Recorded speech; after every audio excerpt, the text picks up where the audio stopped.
காஞ்சிபுரத்தில் நடைபெற்ற தமிழ்நாடு ஊரக வளர்ச்சித் துறையின் 8வது மாநில மாநாட்டில் காலி பணியிடங்களை நிரப்ப வேண்டும் என வலியுறுத்தி தீர்மானம் நிறைவேற்றப்பட்டது. தமிழ்நாடு ஊரக வளர்ச்சித்துறை அலுவலர் சங்கம் 8வது மாநில மாநாடு காஞ்சிபுரம் பேருந்து நிலையம் அருகே உள்ள தனியார் திருமண மண்டபத்தில் நடைபெற்றது. இந்த மாநாட்டில் பணி சுமைக்கேற்ப ஊழியர் கட்டமைப்பு உருவாக்குதல், ஊராட்சி செயலாளருக்கு அரசு ஊழியர்களுக்கு வழங்கப்படும் சலுகைகள் வழங்க வேண்டும், குறைந்த ஊதியத்தில் பணியாற்றும் முழு சுகாதார ஒருங்கிணைப்பாளர்கள், கணினி உதவியாளர்கள் ஆகியோருக்கு ஊதிய உயர்வு உள்ளிட்ட உரிமைகளை வழங்க வேண்டும் உள்ளிட்ட 8 தீர்மானங்கள் நிறைவேற்றப்பட்டது.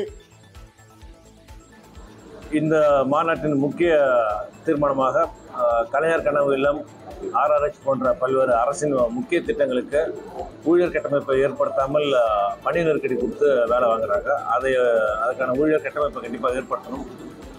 பணி மேற்பார்வையாளர், பஞ்சாயத்து செக்ரட்டரி, சத்துணவு பணியாளர்கள், இது மாதிரி இதில் இருக்கக்கூடிய எல்லா போஸ்ட்டுமே கிட்டத்தட்ட 30% 50% வரை காலி பணிகள்.